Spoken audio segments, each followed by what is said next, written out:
กรรมฐานจงมาปกห่มรักษาครูบาอาจารย์พระเจ้าพระสงฆ์ทุกรูปปกห่มรักษาบ่ออกไม่ออกศรัทธาท่านสาธุชนคนดีผู้สนใจใฝ่ในธรรมทุกท่านขอถวายความเคารพแสดงความนับถือพระมหาเถระพระเถรานุเถระเจ้าคณะพระสังฆาธิการครูบาอาจารย์เจ้าที่เปิดวิทยุฟังอยู่ที่วัดที่ว่าเวลานี้ขอความสุขความเจริญจงได้บังเกิดแก่ญาติโยมท่านสาธุชนคนดีผู้สนใจใฝ่ในธรรมทุกท่านได้เวลาแล้วเนอได้เวลาแล้วถึงเวลาแล้วได้เวลาสำหรับการรับฟังธรรมะอันเป็นสาระประโยชน์ทางด้านพระพุทธศาสนาน้ำธรรมคำสอนขององค์สมเด็จพระชินวรสัมมาสัมพุทธเจ้าได้มาปะมาพบมามาเล่าสู่บรรดาพ่อแม่พี่น้องพ่อออกแม่ออกพ่ออุ้ยแม่อุ้ยนักศีลนักบุญเท่าแก่น้อยใจยิ่งตั้งหลายทุกท่านแล้วไผที่ยังบ่ลุกเตื้อกะเกียมตัวลุกมาได้แล้วเน้อลุกมาได้แล้วตื่นมาได้แล้วลุกขึ้นแต่เจ้าก้าวไปข้างหน้าทำงานแข่งกับเวลาเพื่อพัฒนาตนเองและสังคมหลับลุกเจ้ากินพักดังปายหลับลุกควายกินพักดังเก้าลุกเจ้าได้หลายลุกควายได้น้อยหลับลุกเจ้าเป็นเจ้าตั้งหลายหลับลุกควายป่าเฮือลูกหลานเป็นหนี้เป็นข้าเน้อตื่นมาอย่าเน้อลุกมาอย่าเน้อลุกเน้อลุกเน้อลุกตื่นตื่นได้แล้วลุกได้แล้วญาติโยมท่านทั้งหลายลุกเจ้าตื่นตัวเจ้าบัวกับหันยังนาพังพร้อมลุกขวายบอตันหนทางกีดก้อมก้าตัวบอต้อมปุ่นอายจุงเก่งเข้าไว้อย่าไปฮื้อขวายต่อหน้าสบายจำไว้เน้อเจ้าจำไว้เน้อเจ้าอรุณสวัสดิ์ธรรมะสวัสดีสวัสดียามเจ้าญาติโยมท่านผู้ฟังทั้งหลายยินดีต้อนรับทุกท่านเข้าสู่รุ่งอรุณวันใหม่ประการเจ้านี้เป็นเจ้าของวันพัดวันพฤหัสบดีที่29เดือนมิถุนายนพุทธศักราช2566วันนี้เป็นวันเดือน10เหนือขึ้น12ค่ำเดือน10เหนือขึ้น12ค่ำพร่ำว่าเป็นวันพัดวันพฤหัสบดีเดือนมิถุนายนนี่ก็เหลือแถมวันเดียวคือวันพุธเหลือแถมวันพุธวันเดียวญาติโยมท่านทั้งหลายมาปะกันในรายการเสียงธรรม แสงอรุณรายการเสียงธรรมแสงอรุณนี่ดำเนินรายการโดยอาตมภาพพระครูอภิวัฒนวิกรมวัดปากตางเจริญตำบลดอยหล่ออำเภอดอยหล่อจังหวัดเชียงใหม่เป็นผู้รับผิดชอบดำเนินรายการมาพบญาติโยมท่านทั้งหลายเป็นประจำทุกวันจันทร์วันพุธแล้วก็วันพฤหัสบดีเวลาตี 5จนถึงเวลา6 โมง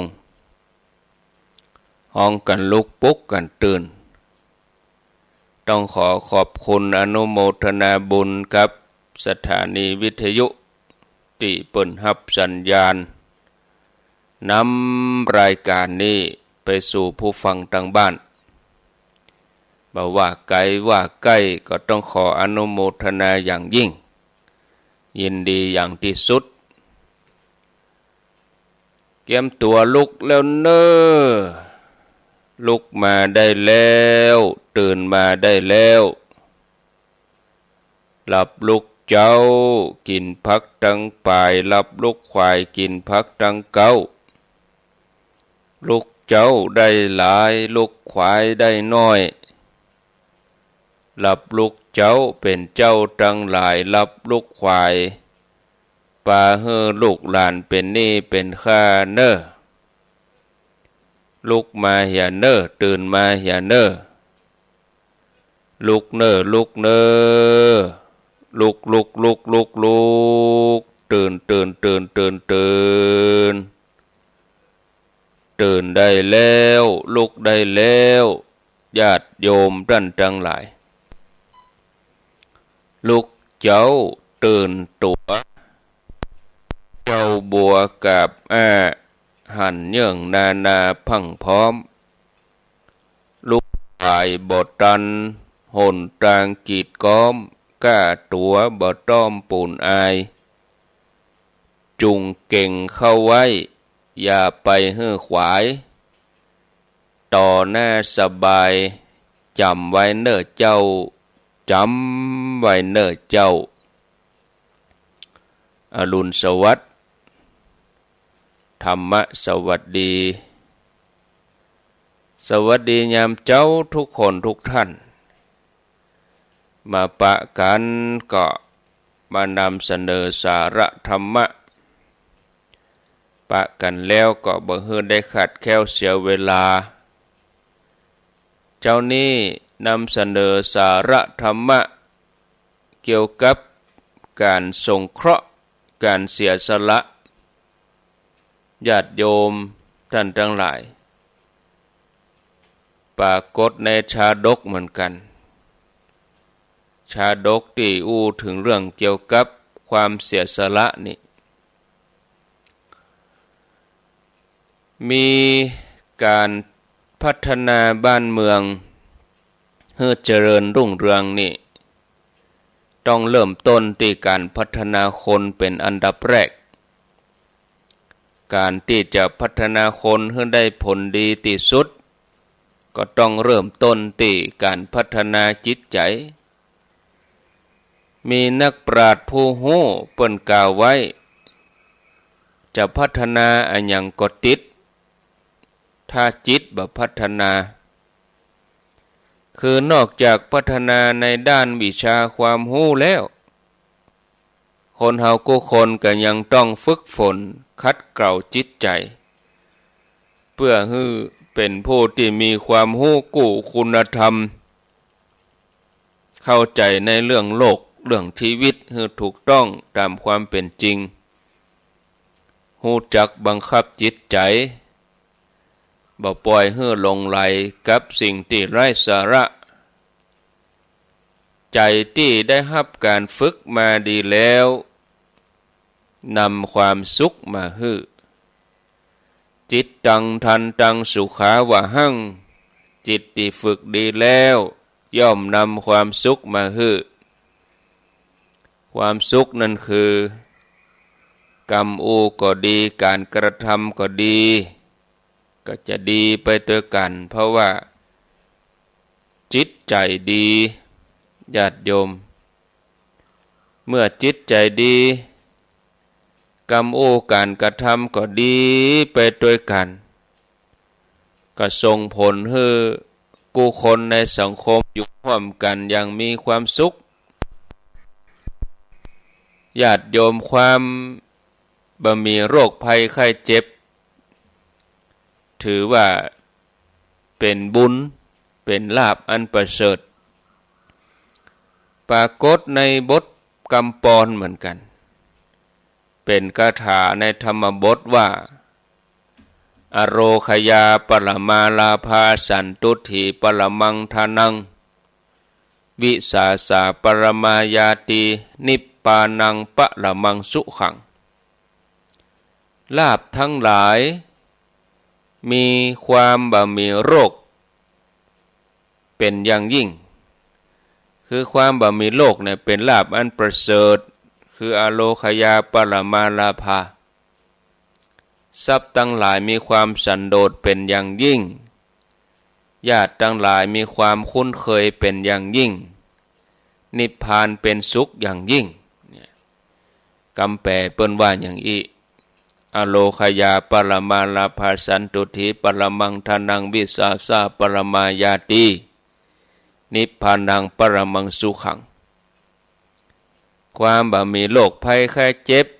ถือว่าเป็นบุญเป็นลาภอันประเสริฐแม้จะเป็นเศรษฐีมีทรัพย์มากมายหลายสิบล้านหลายร้อยล้านหลายพันล้านแต่ถ้าหากถูกโรคภัยไข้เจ็บมาเบียดเบียนเห็นแล้วจะเสาะหาความสุขก็บ่ได้เต็มที่เพราะความผิดปกติของสังขารร่างกายฉะนั้นองค์พระสัมมาสัมพุทธเจ้าพระองค์ก็ทรงตรัสไว้ว่าสุดยอดของความมีลาภอันประเสริฐของเจ้าโลกนั่นคือความบ่มีโรคภัยไข้เจ็บเพราะเมื่อร่างกายแข็งแรงจะกึดจะอู้จะทำอะไรยังมันก็คล่องตัวเกิดจะเฮือตานเกิดจะรักษาศีลก็ว่าเจริญภาวนาก็ทำได้อย่างเต็มที่สันตุถีปรมังทานังความสันโดษได้ชื่อว่าเป็นทรัพย์อันประเสริฐสันโดษคือยินดีพอใจในสิ่งที่ตัวเองพึงมีพึงได้ประหยัดมัธยัสถ์แต่บ่ถึงกับตรณีทีเหนียวสันโดษในที่นี้คือการบ่ใจใจเกินตัว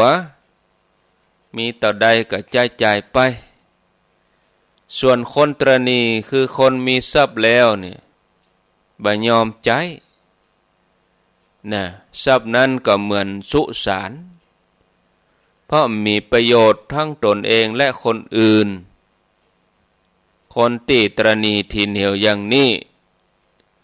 ถือว่าเป็นคนที่น่าอินดูส่วนพระบาลีที่ว่าวิสาสาปรมายาติความคุ้นเคยนี่เหมือนญาติเป็นญาติอย่างยิ่งคือคนที่มีความคุ้นเคยสนิทสนมกันเป็นอย่างดีเนี่ยถึงแม้ว่าบ่ได้เป็นญาติพี่น้องร่วมต้องเดียวกันแต่ก็เสมือนพี่น้องที่การด้วยกันมามีความฮักมีความห่วงใยมีความช่วยเหลือเกื้อกูลโดยเฉพาะคนที่มีศีลมีธรรมมีศีลเสมอกันมีทิฏฐิเสมอกันมีความคิดความอ่านเสมอกันผูกพันกันด้วยกุศลด้วยความดีเกิดกี่ภพกี่ชาติก็เป็นที่ฮักกันตลอดเรื่องของความคุ้นเคยเนี่ยญาติโยมความเสียสละเนี่ยญาติโยมท่านทั้งหลายก็มีมาปรากฏเหมือนกันนะญาติโยม จะนำมาเล่าเป็นคติเป็นเรื่องสอนใจเรื่องก็มีอยู่ว่าในอดีตการมีดาบสคนหนึ่งชื่อว่าเกสวดาบสท่านนี้ได้บำเพ็ญเพียรอยู่ในป่าหิมพานต์แล้วก็มีลูกศิษย์ลูกหานักมากมายถึง500 คนต่อมาเกสวดาบสก็ได้พาลูกศิษย์ออกจากป่าเพื่อไปกินอย่างที่มันแปลกใหม่พ้องอยู่แต่ในป่ามาเมินกินแต่ผลหมากรากไม้กินแต่หน่วยไม้หัวมันวันนี้จะพาลูกศิษย์เข้าในเมืองเพื่อจะได้กินอาหารที่เปลี่ยนรสชาติอาหารที่เป็นรสเปรี้ยวรสเค็มรสมันรสเผ็ดพญาเจ้าเมืองพระราชาทอดพระเนตรหันดาบสเดินเข้ามาเป็นเส้นเป็นสายถึง500 ตนโดยความสำรวมพระราชาก็เกิดความเลื่อมใสเข้าฮื้อคนนิมนต์ฮื้อมาฉันที่ในพระราชวังในพระราชมณฑลแล้วก็บ่ต้องไปพักที่ไหนไกลดาบสทั้งหลายเนี่ยไปพักในสวนอุทยานเลยตลอด 3-4 เดือนนี้เมื่อดาบสทุกรูปได้เข้าไปพักที่สวนอุทยานของพระราชาก็หมั่นเสด็จไปเยี่ยมเยียนตลอดเพื่ออุปถากดูแลดาบสถึง500นี่ถึงเจ้าสายบ่ายค่ำทรงอุปถากบ่ฮื้อขาดตกบกพร่องแม้แต่น้อยหมู่ดาบสก็อยู่ได้เพียง 2-3 วันต่างก็บ่ค่อยม่วนเพราะว่าบ่คุ้นเคยกับคนหลายแล้วก็เสียงอื้ออึงต่างๆที่ในเมืองน่ะคนก็สับสนโอลหม่านดาบสเกิดความรำคาญเพราะว่ามันบ่สงบเหมือนอยู่ในป่าดาบสทั้งหลายก็พากันไปกราบลาท่านอาจารย์อันเป็นหัวหน้าเพื่อจะกลับเข้าป่าเกสวดาบสซึ่งเป็นหัวหน้าก็ทัดทานห้ามลูกศิษย์ว่าในวันที่หมู่เฮามาเนี่ยพญาเจ้าเมืองเปิ้นนิมนต์เฮานะเปิ้นให้อยู่นี่4 เดือนนะหมู่เฮาจะปิกไปก่อนได้อย่างใดเฮาควรจะรักษาความศรัทธาของพญาเจ้าเมืองเปิ้นไว้ก่อนจะไปเอาใจตัวเก่าอย่างนี้อดเอากะอดทนเอากะก็มันบ่ม่วนน่ะอาจารย์ก็อาจารย์ยังอยู่ได้อดเอานะรักษาศรัทธาของพญาเจ้าเมืองพระราชาเปิ้นพ้องเปิ้นอุตส่าห์นิมนต์ไว้นะหมู่ลูกศิษย์ทั้งหลายก็สารภาพว่าถึงแม้ที่นี่จะพร้อมด้วยอาหารข้าวหวานที่อยู่ที่กินที่นั่งที่นอนสะดวกสบายถึงยังได้ก็ตามแต่ผมเขาบ่ม่วนใจอาจารย์อยากจะปิกเข้าไปปฏิบัติในป่าตามเดิมอาจารย์ก็พิจารณาเมื่อสามารถจะกล่อมลูกศิษย์ให้อยู่ต่อไปก็เป็นอย่างไม่เมื่อเธอเขาอยากจะปิกเข้าไปปฏิบัติในป่าอาจารย์ก็บ่อยากจะบังคับจิตใจอนุญาตให้ลูกศิษย์เดินทางกลับเข้าป่าไปก่อนก็เหลือลูกศิษย์เอาไว้ดูแลเป็นกู้อาจารย์นี่เหียคนหนึ่งชื่อว่ากัปปะกะคือเอาดูแลนี่ อุปถากเป็นกู้ดูแลอยู่เป็นเพื่อนอาจารย์ในวันต่อมาพระราชาเสด็จมาเยี่ยมบรรดาดาบสพระราชาพระองค์ก็บหันดาบสมีไหนหมดกูเตือเข้ามานี่เต็มในสวนอุทยานหยับบางตนก็นั่งปื้นเก้าไม้บางตนก็สวดเสียงดังบางตนก็กวดขี้โคมันม่วนได้มาวันนี้ดาบสมีไหนหมดนี่บัดเต็มอุทยานเหมือนวันก่อนพระองค์ก็ตรัสถามอาจารย์ท่านดาบสก็ตอบว่าโอ้มหาบพิตรหมู่ดาบสลูกศิษย์อาตมาเนี่ยบ่คุ้นเคยกับสถานที่ก็เลยขออนุญาตลากลับไปก่อนต่อมาบ่เมินบ่นาน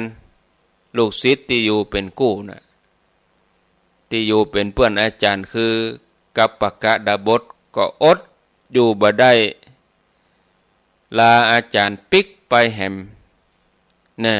แต่ยังบ่ทันได้กลับไปในป่านะเพียงพักอยู่บ่ไกลนักเพราะว่าเป็นห่วงอาจารย์จะไปเข้าป่าเหี่ยเลยก็เป็นห่วง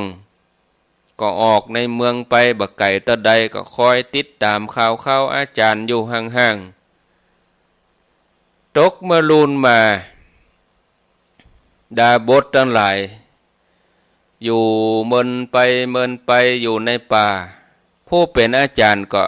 กึดหาลูกศิษย์แหละเมื่อกึดไปกึดมาก็ถ้าจะกึดนักตัวเนาะป่วยเลยเป็นโรคกระเพาะแม้พระราชาจะสั่งให้หมอหลวงมารักษาก็บ่ดีขึ้นอยู่เมินไปอาการก็กำเริบนักไปเลยจนถึงขั้นนอนติดเตียงโอ้พระราชาก็เกิดความกังวลใจตีมสามารถรักษาดาบสให้หายได้ดาบสก็ทูลบอกให้พระราชาว่ามหาบพิตรถ้าพระองค์อยากให้อาตมาหายเนี่ยนะมีวิธีเนอะพระองค์อยากให้อาตมาหายก็พระราชาก็ว่าจะให้โยมเนี่ยจะได้นะถ้าให้ท่านหายโยมก็จะทำบัดเดี๋ยวนี้ขอให้บอกกรรมแม้จะเสียเงินเสียทองหมอที่ไหนดีๆโยมจะเอามารักษาท่านโยมจะทำเต็มที่ท่านบ่ต้องเกรงใจบอกโยมมาเกศวดาบสก็ทูลพระราชาโอ้มหาบพิตรถ้าหากพระองค์ปรารถนาให้อาตมามีความสุขเนี่ยขอให้ส่งอาตมาปิกไปอยู่กับลูกศิษย์นะให้อยู่กับลูกศิษย์ในป่าปุ้นพระราชาหันว่าดาบสคงจะคิดถึงลูกศิษย์ทั้งหลายก็เลยนิมนต์ให้ไปนอนบนแคร่แล้วก็ให้อามาตย์ทั้งหลายช่วยกันหามช่วยกันหามปิกเข้าไปในป่าลูกศิษย์คนสนิทที่รอฟังข่าวเนี่ยหูว่าอาจารย์ปิกมาก็ดีใจเห่งออกไปต้อนรับปาอาจารย์เข้าไปหาบรรดาลูกศิษย์ส่วนลูกศิษย์ตั้งหลาย500นั่นเมื่อหูว่าอาจารย์ปิกมาแล้วก็มาประชุมกันมารวมกันปากันถวายน้ำร้อนน้ำชาจัดหาผลไม้มาให้3 วันโรคกระเพาะหายเลยนะอาจารย์ดาบสนี่ก็กลับมามีผิวพรรณผ่องใสคนที่ ติดตามมาส่งดาบทก็สงสัยตอนที่อยู่ในสวนอุทยานพระราชาก็เอาหมอเอาแพทย์อย่างดีเลยอาหารอย่างดียุกยาอย่างดีเป็นจะใดตอนนั้นป่วยเหมือนปางตายบัดเดี๋ยวนี้มาอยู่กับลูกศิษย์เพียง3 วันหายเป็นปิดทิ้งเลยยังเป็นอย่างอันหายอย่างรวดเร็วและเป็นจะใดท่านถึงทอดทิ้งพระราชาผู้เป็นใหญ่ในแผ่นดินผู้ที่บันดาลทุกอย่างให้ได้เป็นจะใดถึงมายินดีในอาสมที่อยู่ป่าเกสวดาบทก็ตอบว่ากรรมไพเราะจวนฮือรื่นรมมีอยู่รุกขชาติที่เป็นที่เพลิดเพลินใจก็มีอยู่ดูก่อนท่านอามาตย์กรรมที่กัปปะกะกล่าวดีแล้วย่อมฮือเฮายินดีได้ผู้คุ้นเคยกันจะบริโภคอาหารที่อร่อยหรือบ่อร่อยอาหารที่บริโภคนั้นก็จะให้สำเร็จประโยชน์เพราะรสทั้งหลายมีความคุ้นเคยเป็นอย่างยิ่งเพราะความคุ้นเคยกันเนี่ย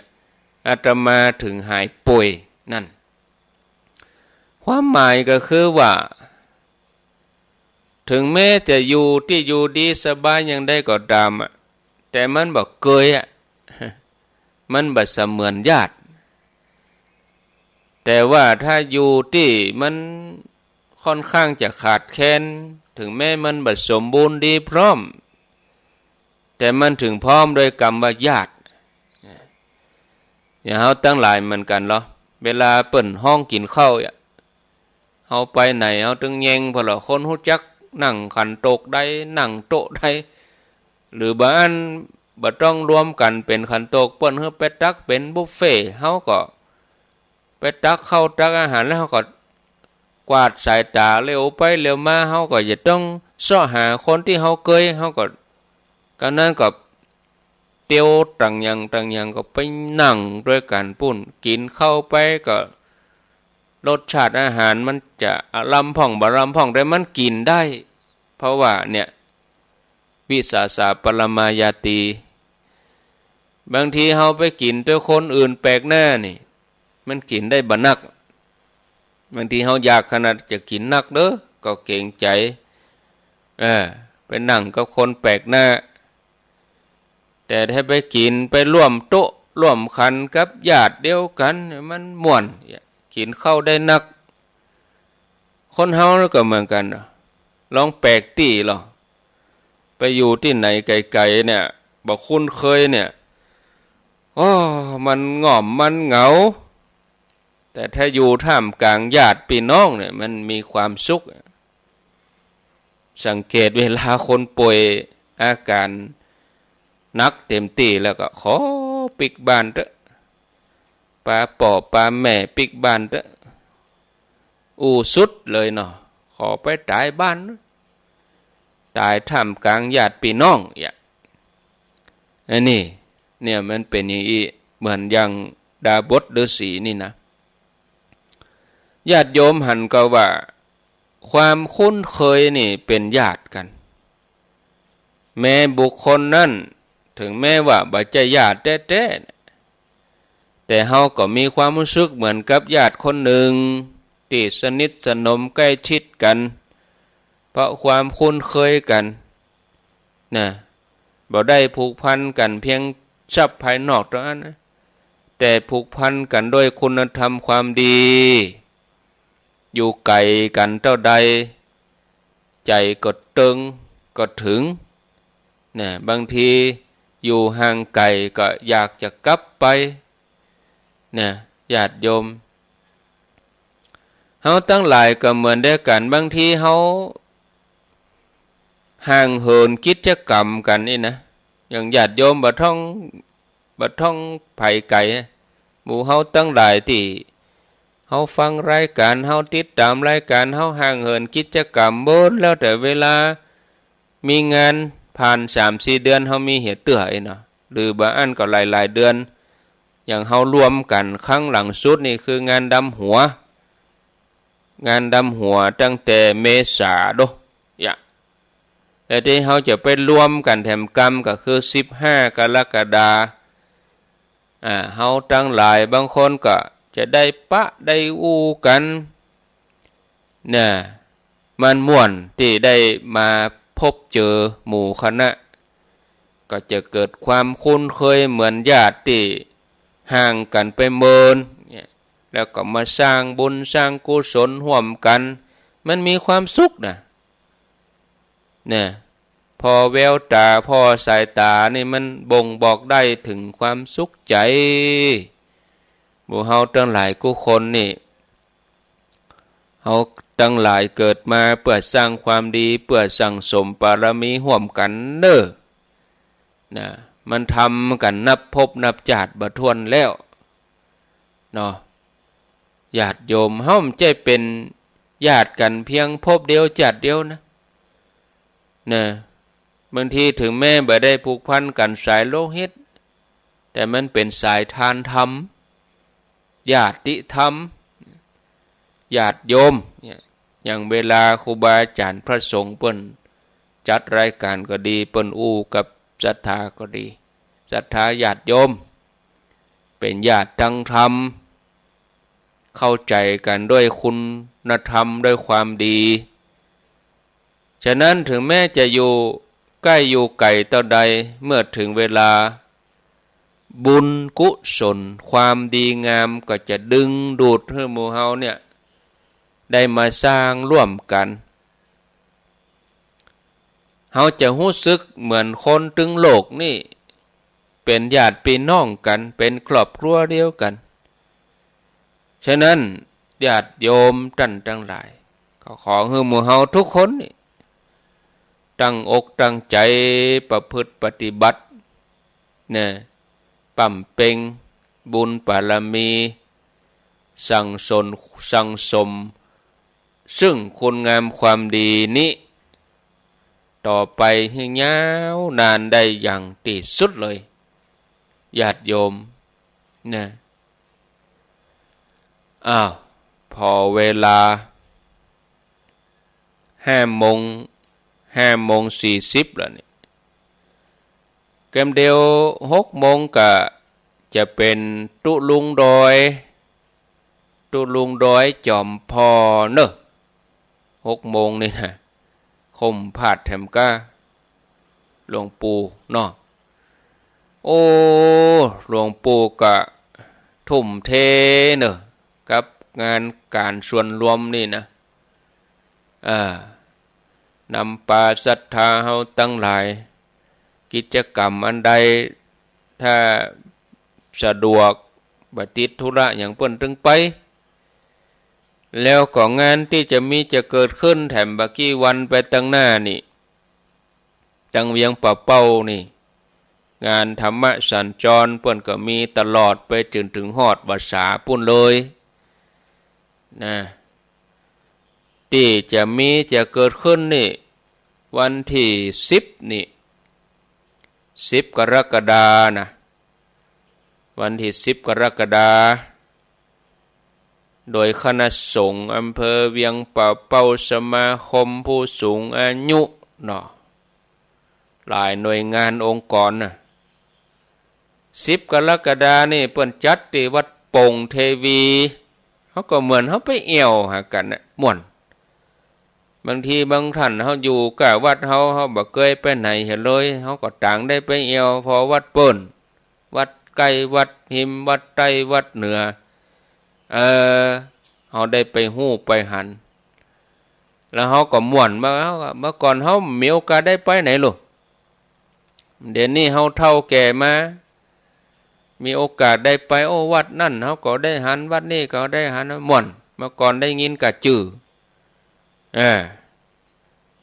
สันสลีก็สีสุพรรณก็โป่งเทวีสันมะเข็ดห่างตำปางแงะสันต้นเป้าหนองบัวหนองเหงาอีเนี่ยไปร่วมกันก็เชิญชวนญาติโยม9 ครั้งเวียงป่าเป้าจัด เก้าเตื้อก่อนนะธรรมสัญจรนี่เจริญปอนเจิญเนอะวันที่10 กรกฎาที่วัดโป่งเทวีแล้วก็วันที่24 กรกฎานี่วัดสันมะเข็ด8 สิงหาวัดหั่งตำ15 สิงหาวัดปางแงะ30 สิงหาวัดสันต้นเปา7 กันยาที่วัดหนองบัวแล้วก็13 กันยาที่วัดหนองยาวเวียงป่าเป้าขอเจริญปอนตัววันที่11วันที่10 กรกฎาวัดโป่งเทวีนี่องค์เทศกับพระครูอภิวัตวิกรม24 กรกฎาองค์เทศหลวงพ่อพระครูอาดิไสยธรรมโมภาส8 สิงหาวัดหั่งตำองค์เทศหลวงพ่อพระครูไพบูลย์พัฒนาพิลักษ์15 สิงหาวัดป่าแงะองค์เทศครูบาชัยยาปัทภี30 สิงหาวัดสันต้นเปาองค์เทศพระครูปฏิพันธ์ธรรมทิน7 กันยาที่วัดหนองบัวองค์เทศคือมหาสมชาตินันทธรรมิโกวัดหนองยาวแล้วก็ปิดโครงการในวันที่13 กันยาคือครั้งสุดท้ายครั้งที่13 กันยาที่วัดหนองยาวหลวงพ่อพระครูนิวิตศิลสังวรปิดโครงการที่วัดหนองยาวเวียงป่าเป้าก็ขอเจริญปอนตัวไปก็จะไปบ่ได้เนอะเอาครัวเอาหยังไปเข้าสารอาหารแห้งนะเปิ้นมีการตักบาตรทำบุญฮือทานบุญต่อบุญไปเมื่อเฮามาเอาบุญเฮาก็จะได้บุญคือความม่วนอกม่วนใจนอกจากจะได้ฮือทานเฮาก็ได้รับธรรมะเนี่ยวิสาสะปรมายาตีตัวนี้จะได้เกิดความคุ้นเคยกันนะระหว่างญาติโยมเองระหว่างพระเจ้าประสงค์เองก็ให้เกิดสังคมที่อุดมด้วยปัญญาอุดมสมบูรณ์ด้วยความสุขมีธรรมะกล่อมเกลาจิตใจเฮาก็ถึงแน่ที่จะไปแล้วล่ะคนที่เปิ้นมีใจเดือนหน้าเฮาจะไปไหนแหมหะเนี่ยก็รอรุ่นอยู่เนี่ยก็ไผได้ไปครบถึงเก่าข้างนี่ก็โอ้ชุดยอดแล้วนี่นะขออนุโมทนาบุญตัวนะพอดีก็แถมงานหนึ่งมีเวลานักปอก็บักกดดันมันบักบีบเวลาได้ประกาศได้อู้อย่างเต็มที่ไม่ใช่ว่าเขาจะอู้เฉพาะวันเวลาสถานที่อย่างเดียวเขาก็ได้อู้เสริมเข้าไปแถมเนี่ยถ้ามีเวลาน้อยนี่มันกดดันพอเวลาไปตัวอ่านไปตัวนี้มันบีบหัวใจวันผูกนี่แล้วเน้อพี่น้องตั้งแม่แจ่มงานพุทธาภิเษกเบิกเนตรพระพุทธรูปที่เปิ้นเอาตอกสารพระพุทธรูปที่เปิ้นเอาไม้หวกไม้ไผ่มาสารวันพวกเปิ้นจะมีพิธีพุทธาภิเษกองค์พระพุทธรูปที่วัดเหล่าป่าตานตำบลช้างเครื่องอำเภอแม่แจ่มจังหวัดเชียงใหม่วัดท่านอาจารย์บดินทร์ศิลสังวโรหรือว่าท่านอาจารย์เบิ่มวันศุกร์ที่30กับวันพุธอาตมาเขาก็จะเดินทางไปตอนบ่ายแล้วก็ได้ไปนอนคืนหนึ่งส่วนญาติโยมทั้งแม่แจ่มก็ขอเจริญปอนไปร่วมกันเวลาเมื่อค่ำก็เริ่ม6 โมงก็ไปเนอะ6 โมงแรงนะ6 โมงเมื่อแรงก็ไปเลยเนอะ6 โมงเมื่อแรงก็บางทีก็ว่าจะออกสักบ่ายโมงก็กลัวว่าเวลามันจะจวนจำกับปรับเวลาขี่เข้าตอนก็ออกเนาะสักเตียงนี่อองเพื่อเฮาไปถึงปุ่นรถก็ได้พักคนก็ได้พัก เสียต้องอาบน้ำส่งน้ำเกียมตัวเนาะเฮาไปถึงเวลาจวนจำบอกกองไปถึงปุ้น5 โมงปลายโอ้อาบน้ำก็บัดดัน6 โมงเปิ้นเริ่มพิธีแล้วมันจะกั้งไงก็เลยว่าวันพุกนี่ออกสักเตียง11 โมงนี่เกียมตัวละเนาะออกสักเตียงก็ไปถึงปุ้นมก3 โมงนี่มันโล่งดีดูตั้งเอวดูตั้งพอมันเป่งหูเป่งตาไปถึงปูนค่ำมืดแล้วมันบ่สะดวกละตีพักตียังมันก็จะยุ่งละอีน่ะอันนั้นเฮาไปถึงหั่นเจ้าน้อยก็คนขับก็ได้งีบเห็นน้อยคนเดินทางก็ได้พักผ่อนงีบเห็นน้อยมาค่ำมาก็ได้มาร่วมกิจกรรมจะก้าวไปสู่วันที่1ปุ่นน่ะ1 กรกฎาคมปุ่นน่ะเนาะจาก30แล้วก็ไปถึง1ปุ่นก็เจริญพรเจิญนะที่วัดเหล่าปะตานวันที่15 กรกฎาคมก็ตามสปอร์ตประชาสัมพันธ์ขอเชิญชวนญาติโยมไปร่วมกันหล่อเตียนที่วัดตุ้งโป่งตำบลเมืองปานอำเภอเมืองปานจังหวัดลำปางเนอวันที่15 กรกฎาคมนะเดือนหน้าบุญข้างแถมเกิงเดือนนะเฮาอู้กันมาได้เป็น2 เดือนละเนาะครูบาอาจารย์เปิ้นประชุมกันเมื่อเดือนหยังเดือนที่แล้วกะเดือนมีนาเมษาเดือนพฤษภาประชุมกันต้นเดือนมิถุนาประชุมกันนะต้นเดือนมิถุนาประชุมเสร็จแล้วก็ได้ข้อตกลงได้มติอย่างแล้วก็ถึงจะมีสปอร์ตประชาสัมพันธ์ถึงมีการกำหนดสถานที่ถึงมีเรื่องราวอันอย่างที่มามาเล่านี่ฉะนั้นก็เจริญพรญาติโยมไปหล่อเตียนกันปูจาเตียนเป็นธรรมจักรนี่ถ้ามีเตียนธรรมจักรแว่นน้อยๆหมอกขนมนี่ก็เป็นตีหู้กันว่าอันนั้นเปิ้นจะเอาไปหล่อที่ตุ้งโป่งลำปางเขาก็เขียนชื่อใส่ตั้งหลังหั่นเด้อแผ่นละ20 บาทนะเขาจะหล่อถึง9 เล่มเขาก็9 แผ่นเลยนะญาติโยมเดี๋ยวนี้ก็ญาติโยมจะร่วมกับมาที่มหาสมชาตินี่ก็ได้ติดต่อเปิ้นตะคืนเปิ้นก็จัดรายการเขียนเบอร์โทรเปิ้นไว้เวลาเปิ้นบอกเบอร์โทรจะไปมุ่งมากะที่อาตมาตนเดียวนะเพราะอาตมางานอื่นนี่ก็มีนักมีหลายแต่หลายคนที่เปิ้นติดต่ออาตมาบางทีอาตมาก็ไปได้โทรย้อนหาบางทีงานอื่นมีเข้ามาแทรกลืมไปยะเปิ้นฝากหอมฝากอย่างมาบ่ได้อ่านให้เปิ้นสักคำคนรอฟังก็เปิ้นอย่างมาอ่านนึงเฮาอย่าโอ้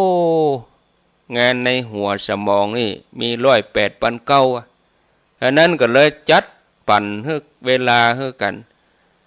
จังเวียงป่าเป้าญาติโยมก็ไปที่ครูบาอาจารย์ที่เปิ้นจัดรายการวัดสันกูทองก็ได้ที่หลวงปู่จอมพ่อก็ได้ท่านพระครูปริยัติรัตนโชติห้องกูก็ได้หรือจะไปวันที่10ก็ได้ที่วัดโป่งเทวีนะเปิ้นจึงเอาไปไว้หั่นน่ะเตียนเป็นแว่นนั่นนะปูจาหั่นก็แล้วหั่นเลยเนาะอันนี้ส่วนที่จะโทรนี่ก็คือติดต่อมหาสมชาติพุ่นเด้อจะโอนหอมกันหยังกะเพิ่นจะบอกรายละเอียดได้อาตมาก็ประชาสัมพันธ์ไว้นะขอเจริญพรมีรายชื่อนี่อยู่ 4-5 คน10เหมือนกันกะตันอยู่กันนี่ข้างแถม 7-8 นาทีเดี๋ยวเรื่องรอเตียนนี้แล้วก่อนถ้าเฮารอแล้วเฮาจะเอาไปตานเมืองฝางวันที่13 สิงหารอวันที่15 กรกฎาคมญาติโยมบัดเดี๋ยวนี้ก็คงจะฮู้กันทั่วน่ะถ้าคนใดที่ยังฮู้เตื้อก็แสดงว่าเปิ้นอู้กันมาเป็นเดือนนี่บ่เคยฟังสักรายการเลยกะเปิ้นจะรอเตียนวันใดก็ทันแสดงว่าเข้าใจ เพิ่นจะตานวันใดก็นี่นะอู้กันมาจะได้เดือนแล้วนี่พอจะดีเริ่มงานแล้วถ้าย่ำหู้วันเวลาสถานที่ก็แสดงว่าโอ้แบบฟังกันแต้นี่เนาะ แต่ก็บ่แน่นะมีเหมือนกันนะบางทีตอนที่ประกาศงานนี่เขาก็ไปทำงานอย่างอื่นเห็นเขาไม่ได้ฟังจดจ่อแต้เอาเมาไปเอาความจำไปจำอย่างอื่นเหี้ยบางทีก็ลืมไปเหี้ยเขียนไว้กะเนาะเอาปากกามาปฏิทินมาวงหมายไว้เขียนไว้อีกก็ไปร่วมกันวันที่15นี่นะภาคเมื่องายนี่9 โมงนี่เพิ่นจะดานก่อน15วัดในเขตพื้นที่อำเภอเมืองปานในเขตพื้นที่จังหวัดลำปาง15วัด15เล่มแล้ววันที่9นี่ก็อาตมาจะเอาไปเปาะไปหอมเปิ้นแล้วก็ยังมีโยมที่เปิ้นตั้งเจตนาที่ว่านะชุดละ 1,000 ไปได้นี่ก็ครบแล้วถึงหมด15เล่มนี่นะปัจจัยก็เอาไปที่วันงานปุ้นเลยบางท่านที่เปิ้นสะดวกไปเปิ้นโอนมาเรียบร้อยก็อนุโมทนาส่วนคนที่เปิ้นสะดวกไปนี่นะเอาไปฮื้อที่วัดตุงโป่งพุ่นเนอวันที่15นะ15เล่มเนี่ยเฮาจะตานกันตึงเตียนตึงยอดนี่นะวัดละ 1,000 ก็คือเตียนตัวแล้วก็วันที่9นี่ก็จะได้เอาเตียนไปหอมหลวงปู่เขาครูบาอาจารย์ก็ไปหลายตนอยู่เปิ้นจะเอาแบบเตียนไปติดตั้งไปไว้หั่นก่อนอีน่ะเต็นท์ก็จะต้องเริ่มกางไว้ก่อนกำหนดจุดแล้วก็อุปกรณ์เขาเอาไปตั้งไว้หั่นละจะได้เริ่มเกียมกันละตั้งแต่วันที่9นี้เป็นต้นไปกำอันตันถ้าเขาบักเกียมกันไว้ก่อน3-4-5 วันนะมันจะกังเนาะก็อนุโมทนาบุญตัวว่าจะอ่านชื่อก็ยัง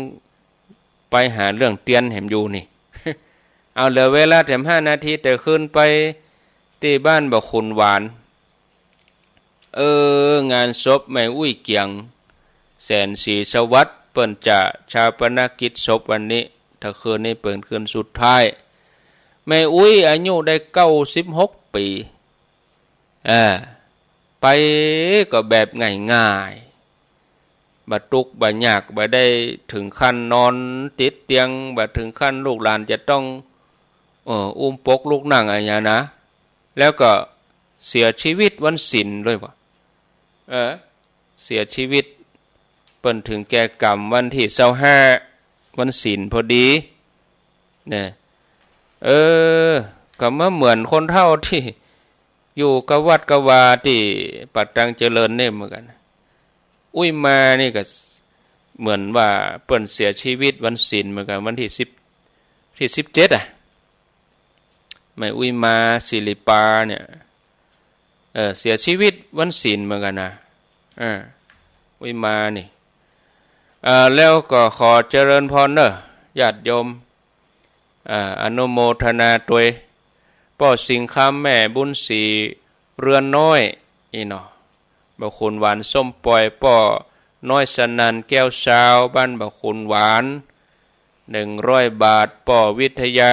แม่สีวันเสวตนัยบ้านบ่คุณหวานพร้อมลูกหลานตานเฮือป่อธนิตแม่เกียงแสนศรีสวัสดิ์นางรัตนาแสนศรีสวัสดิ์นายทวนทองแสนศรีสวัสดิ์ป่อนิวัฒน์แม่ทับทิมสิริตันแม่อนงป่อจันแม่อนงบุญปันป่อสวิงแม่ทัศนีพุทธวงศ์แล้วก็มีจิรานางจิราพุทธวงศ์อุทิศบุญไปหน้าเฮกับอุ้ยเสาอุ้ยทาบ้านบ่ขุนหวานนี่เนาะแล้วก็มีป่อสุมินแม่ประทุมพรสิงใจบ่ขุนหวานสันปะตอง แม่สายทองทิพย์เดโชบคุณหวานอนุโมทนาป่อครูเสนอแม่โสภากองสิงห์บ้านบคุณหวานแล้วก็มีป่ออินสอนแม่บัวพิษกันทิยาบ้านบคุณหวานอนุโมทนาบุญตวยป่ออินสอนแม่บัวพิษกันทิยาร่วมทำบุญหล่อเตียนมาแถมแม่บัวพักชัยมาลาพร้อมลูกหลานบ้านน้ำดิบหลวงเนอะได้รับแล้วแม่สมนาคำตุยปากตังเจริญพร้อมลูกหลานขี้เพิ่ง5 แผ่นนี่ก็เป็น100เนาะถ้าจะไปเขียนชื่อก็ไปที่มหาสมศาสตร์เปิ้นมาอยู่ที่มณฑาทิพย์นี่เนอะไปเขียนชื่อเตียนก็ไปเอาเตียนที่หั่นเลยนะหมดแล้วหมดละต่อไปก็เอาป้อนแล้วกันเนาะเอาป้อนแล้วก็ลานะสัพปิติโยวิวัตชันตุสัพพะโลโกวินัสสันตุมาเตภวัตวันตรายโยสุขีทีขายุโกภวะอภิวาทนาสีริสนิจังวุธาปจายโนจัตตาโลธรรมาวะทันติอายุวันโนสุขังปะลังเอาละหมดเวลาพอดีลวดลาศรัทธาไปก่อนรายการต่อไปเปิ้นก็มารอท่านี้แล้วรายการเสียงธรรมจากจอมพ่อนี่เนาะหลวงพ่อพระครูปฏิภาณธรรมทินเจ้าวาดวัดม่อนจอมพ่อเป็นประจำทุกวันพฤหัสบดีเวลา6 โมงถึง7 โมงป้าอาตมาแถมไม่เนาะวันศุกร์คงได้จัดวันศุกร์นี่ก็ถ้าไปถึงปุ้นเจ้าก็ถ่ายทอดงานที่ปุ้นเลยแม่แจ่มปุ้นเลยเนอะบ่าย3ถึงงานพิธีแล้วปุ้นนะไปฟังถ่ายทอดเสียงปุ้นเอาเนาะคมตันจัดรายการนะวันศุกร์ฟังถ่ายทอดงานที่เราประทานปุ้นเอาเนอะสาธุ